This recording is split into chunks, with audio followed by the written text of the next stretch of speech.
Okay, so, you know, one of the main things that you kind of have to understand when it comes to micro microarchitectural exploitation is that the CPU doesn't really execute instructions as it sees them. And if you've taken a systems programming course, you probably know about race conditions. The CPU schedules instructions in different ways, which means that instructions don't always execute in order. And what those classes don't really teach you, that you would probably be more likely to learn this in a graduate OS class, or not OS, computer architecture class, is the concept of things like virtual registers. When you see these registers like RAX, RBP, they don't really exist. Like, a register isn't something that you can look at. It's more so it's just a place in memory that the CPU stores something in a labeled fashion, because you have all these processes. Obviously, not all of them are going to have an RAX register. It's just a place in memory that the CPU allocates for virtual registers, I guess, if you want to call them that. And then the process itself sees that space via this quote unquote label. Another concept that is kind of important when talking about microarchitectural exploitation is the concept of instruction scheduling. Now, if you've taken an OS class, you know about process scheduling and context switching and all that kind of stuff, but instruction scheduling is more so the CPU knows, or the people who design the CPU, they know that certain instructions, it doesn't really matter when you execute them, and because of that, you might as well just execute them now and then focus on instructions that have many dependencies later. And that goes into out of order execution, which is another topic. But essentially, what microarchitectural exploitations take advantage of is the fact that the CPU does. It's kind of the best way I could think of explaining how it works is, imagine you're a person here, and you want to eat an apple. Okay, well, just imagine that's the CPU executing an instruction, eating an apple, but you haven't actually picked it up or eaten it. And you can kind of visualize that as the concept of reorder buffers and reservation stations. Essentially, the CPU executes the instruction via microcode. So the instruction itself hasn't been executed, but it's possible that microcode, which is how the CPU itself sees the instruction, rather than a move or a push, it sees microcode, which is the lowest level you can get, essentially. This microcode, depending on how it was received by the chip, it can be executed, and it can have real effects on memory, and specifically the CPU's cache. So, think of it as a person who wants to eat an apple, and they've thought about it. Just the idea of just the fact that they thought about this apple, it now exists in, I guess if you want to call the brain they have here like a cache, it exists in the brain because they thought about it. Now just imagine that this person here, maybe they're an alien that can read this person's mind. Imagine this person saying, I bet if I imagine that they're saying, I bet you won't think about your password for your bank account, and they just keep saying this over and over to this other person, and eventually, by this person's influence, by this alien's influence, the person does think about their password, because they're being influenced into thinking about it. And that's kind of how a lot of microarchitectural exploitations work. The big one is Spectre, which is related to how the CPU uses speculative execution, which essentially by influencing what the processor thinks. I guess not thinks, by what it's seen, and or in this case by what what it's being told from the alien to the person.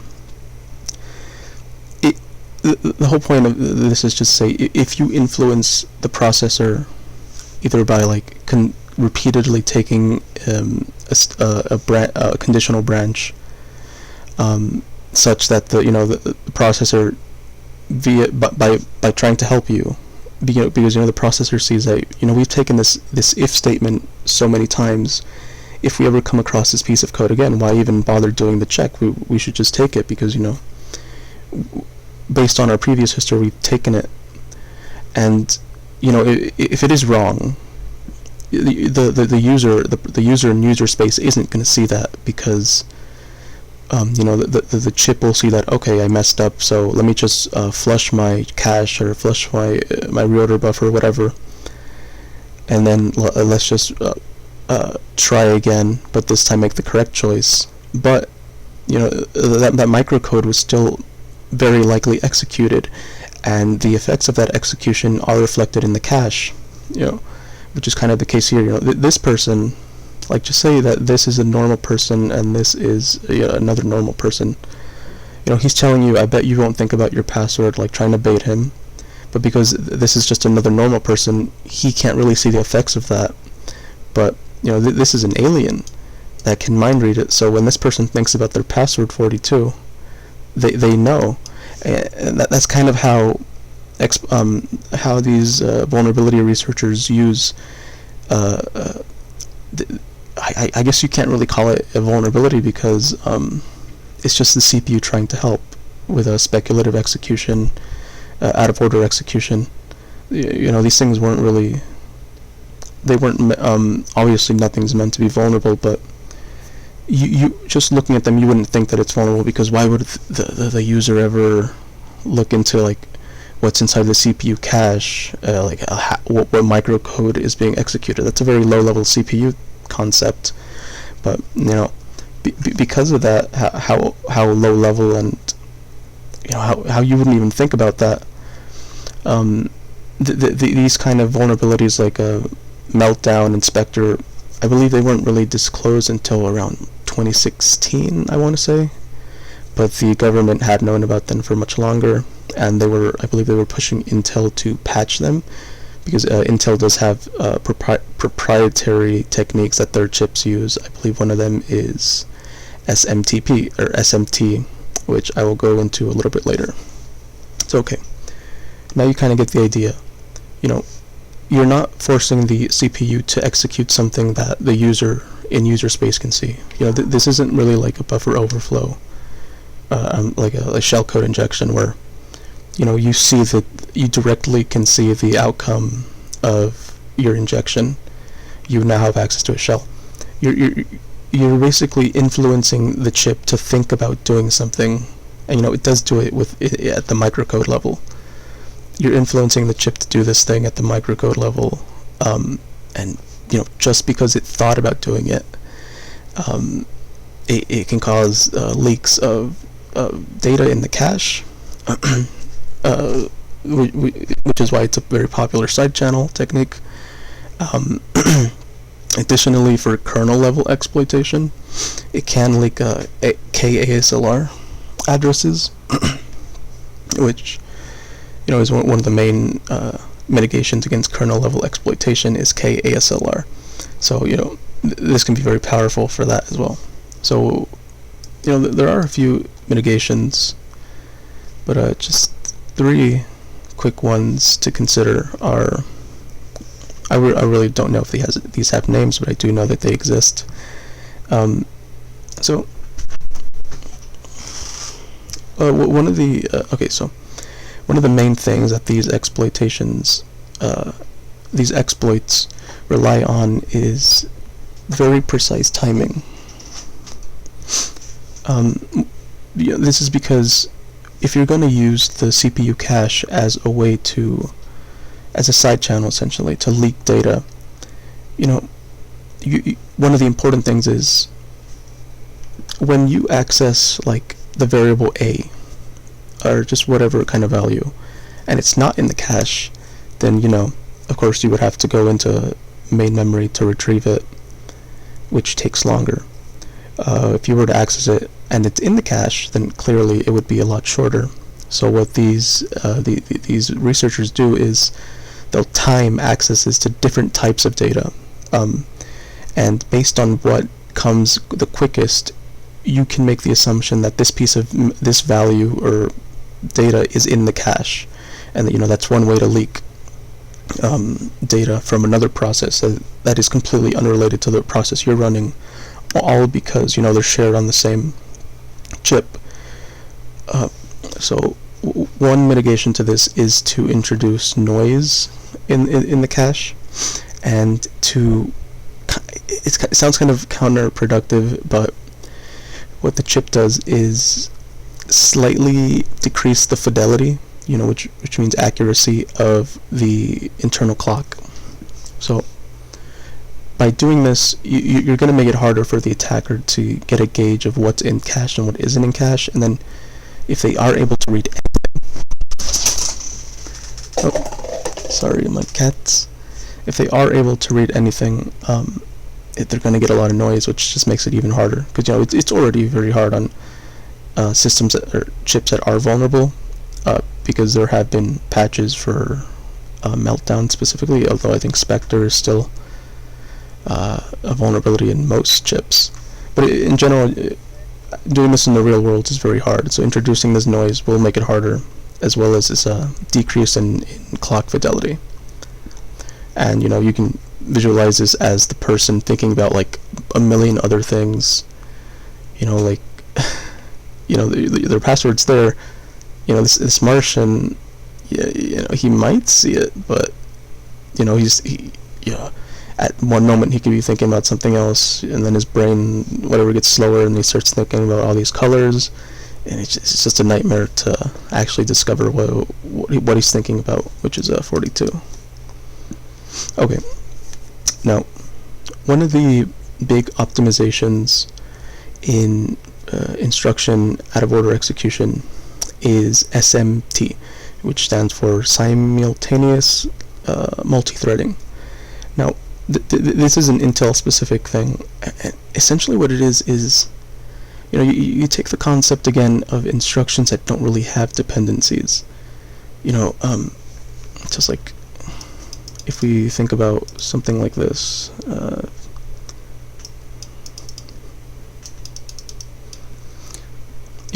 A, it doesn't really have dependencies. You're just setting a value to a variable, but we can assume that C is like being computed is some else place. So this instruction has to wait. Well, you could just execute this one. So why would you? This is kind of a bad example, actually. Imagine that this is actually above. Why would you wait for this one to finish before executing this one? You might as well just execute this one. It takes that concept of executing instructions without dependencies first, and it also takes into account that a modern chip has many cores, and each one of those cores has a reservation station, reorder buffers, whatever you want to get into with the microcode stuff. And if each core only does instructions that are assigned to it by the operating system, you're going to have a lot of unused resources, because say one core didn't get that much work, so it has these like big unused reorder buffers. So essentially the point is to say that SMT is basically where different cores do instructions that belong to different processes, and again, this is at the microcode level. So as far as the chip knows, this process is being executed on this core, but at the microcode level, each one of those microcodes could be being executed by another chip, which just saying that, you could probably understand how that could be vulnerable, because a chip is working with data, or working at like the fundamental instructions of another process, even though it doesn't belong to it. So one of the key mitigate, and this is, of course, this can be very helpful for microarchitectural exploitation. So one of the key mitigations to this is simply just to disable SMT. Like, the chip might be slower, you might get less throughput, but you're not as vulnerable to these attacks, which is why I just put slow here. It's a slower person. This guy might have been faster and he used this technique. This guy might be slower, but he's certainly safer than he was before. And just obviously, if a third obvious mitigation, if the cache is such a big deal, then just flush it more often. You might get decreased performance, but the data won't stay in the cache long enough for an attacker to it won't say that, obviously, if this isn't a foolproof method, but it does make it significantly harder for an attacker to get good statistics on victim processes. How are you going to get a good gauge of how often, get a good gauge of the time access, the access times of specific values if the cache keeps being flushed? This will result in very muddy time statistics. That you can just represent this as a guy thinking about nothing. By the time he's probing his brain, there's really nothing there, so it's not really useful. So 42 might be quicker, because that is the password, but because the cache was flushed, it would have the exact same access time as 43 or 41. That's not really useful to this guy. Okay, so yeah, that was really it in terms of, this is obviously, this isn't like a very, this isn't in, I guess the best way to put this is that these kind of visualizations obviously aren't like 100% accurate, but they're meant to convey a fundamental idea, which is, again, the CPU, microarchitectural exploitations aren't taking advantage of concrete instructions that the CPU executed.